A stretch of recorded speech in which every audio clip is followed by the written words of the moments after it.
"Keep your distance when the photographer is around," she whispered, until I posed only with her best friend and... The annual company gala was in full swing, a dazzling spectacle Olivia had meticulously planned for months. She was radiant, gliding through the room in a champagne-colored gown, a perfect vision of success and grace. I watched her from a distance, feeling a swell of pride and a familiar ache.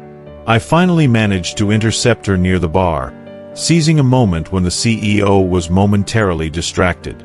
I slid my hand down her bare arm, my thumb instinctively trying to find the pulse point on her wrist, a small, intimate gesture I hadn't realized I craved. Olivia froze.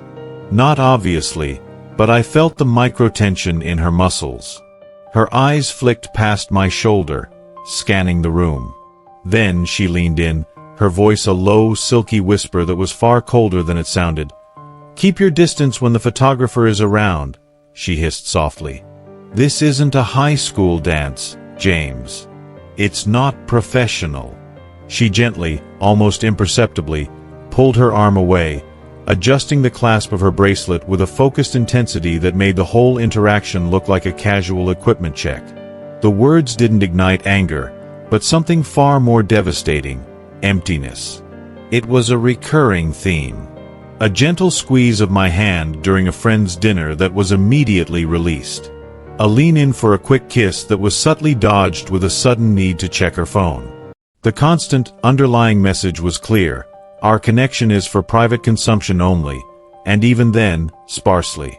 I took a sip of my drink, the metallic taste of the champagne mingling with the sharp realization that I was utterly alone in a room full of people. I didn't try again.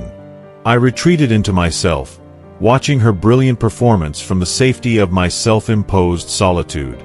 The affection I had wanted to share felt small, silly, and embarrassing. I was beginning to learn how to be invisible around my own wife. The turning point came at a small dinner party with Olivia's closest friends. The air was lighter, the stakes lower, yet Olivia maintained her usual, carefully curated demeanor. She spoke with measured elegance, her laugh a controlled, sparkling chime. Across the table was Sarah, Olivia's oldest friend. Sarah was the antithesis of Olivia's reserve: loud, genuinely warm, and utterly transparent. We were discussing a terrible movie we had all seen, and I made a self-deprecating joke about my own inability to follow the plot. Sarah erupted in genuine, unrestrained laughter. She reached across the table, not to be dramatic, but simply because she was physically incapable of containing her warmth, and gave my shoulder a warm, solid pat. "Oh, James, you are the best," she chuckled, her eyes sparkling with sincerity. It was a simple, harmless moment, a spontaneous burst of human connection. But in that small, unguarded second, I felt a genuine warmth I hadn't realized I'd been missing. My eyes drifted past Sarah's shoulder. Olivia was watching. Her carefully constructed smile had vanished. Her face was a mask of sudden, cold stillness. The anger wasn't aimed at Sarah. It was directed entirely at me. It wasn't the look of a wife witnessing a flirtation. It was the look of a conductor whose orchestra member had dared to improvise. It was about ego and the sudden, unsettling realization that I was capable of giving and receiving genuine warmth away from her control. Later, in the silent, tense drive home, the dam broke. What was that? Olivia's voice cut through the darkness, sharp and low. "That display with Sarah. You were practically draped all over her." I pulled the car over, my hands still tightly gripping the wheel. I turned to face her, and for the first time in a long time, I wasn't gentle. "Draped all over her?" I asked, my voice dangerously calm. She touched my shoulder after a joke, Olivia. A simple, friendly touch. I let the silence hang for a moment, then delivered the blow I had been holding in for months. "Why are you angry, Olivia? Because I showed affection and you weren't the recipient? Or because I received it and you weren't in control of the narrative?" You're the one who keeps telling me to keep my distance. You're the one who doesn't want me to show any affection in public. She's my best friend, James. It just looked wrong, she stammered, scrambling for a socially acceptable excuse. No, I corrected her, my gaze unflinching. It looked real. And that's what you truly can't stand. The confrontation had worked, but not in the way a movie fight works.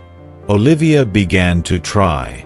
The next week, she suggested a walk, and when we were out of sight of the neighbors, she slipped her hand into mine. That evening, as we watched a movie, she leaned her head on my shoulder, a gesture she hadn't made in months. The physical closeness was there, but for me, it was too late. I could feel the difference in the tension of her grip. It wasn't the instinctive pull of a woman in love, but the deliberate hold of a woman afraid of losing face, afraid that her perfect marriage narrative was crumbling, and that I was the one walking away with the true story. My conclusion was quiet and absolute. I was detached. I was no longer angry. The emptiness had settled into a profound, tranquil peace. She had been so afraid of public intimacy that she had created the emotional distance she craved, and now that distance had become a cold, hard fact in my heart. The fear of being seen with me had morphed into the fear of being truly alone. Yet, as the weeks turned into months, Olivia's efforts evolved. The initial fear-driven gestures slowly, almost imperceptibly, began to soften. She started listening when I spoke about my day, her phone resting face down beside her. She began to laugh at my jokes without scanning the room first. One evening, completely unprompted, she confessed her long-held fear of vulnerability, linking it back to a difficult childhood where her value was always tied to her appearance and achievements. The public displays remained subtle, a respectful acknowledgement of her nature, but the private connection deepened. I began to see the terrified, insecure woman beneath the polished exterior, and she, in turn, began to trust that my love was not a prop for her image, but a safe space. One morning, the photographer was indeed around, setting up for a local charity shoot Olivia was hosting. I was standing on the sidelines, tying my shoe. Olivia walked over, her expression serene, and without a word, she bent down, placing a warm hand on the small of my back to steady me. Her action wasn't performative, it was simply caring. She looked up at me, her eyes finally reflecting genuine connection, not a calculation of public opinion. "I'm sorry, James," she whispered, the public setting suddenly irrelevant. "I kept my distance for too long. Now, come here." She gave me a quick, real kiss, not for the cameras, but for us. I returned the kiss, my heart finally loosening its grip on the past resentment. The distance was gone, replaced by a quiet, grounded joy. The journey had been difficult, but in the end, we both learned that the only image that mattered was the one we held of each other. We were happy.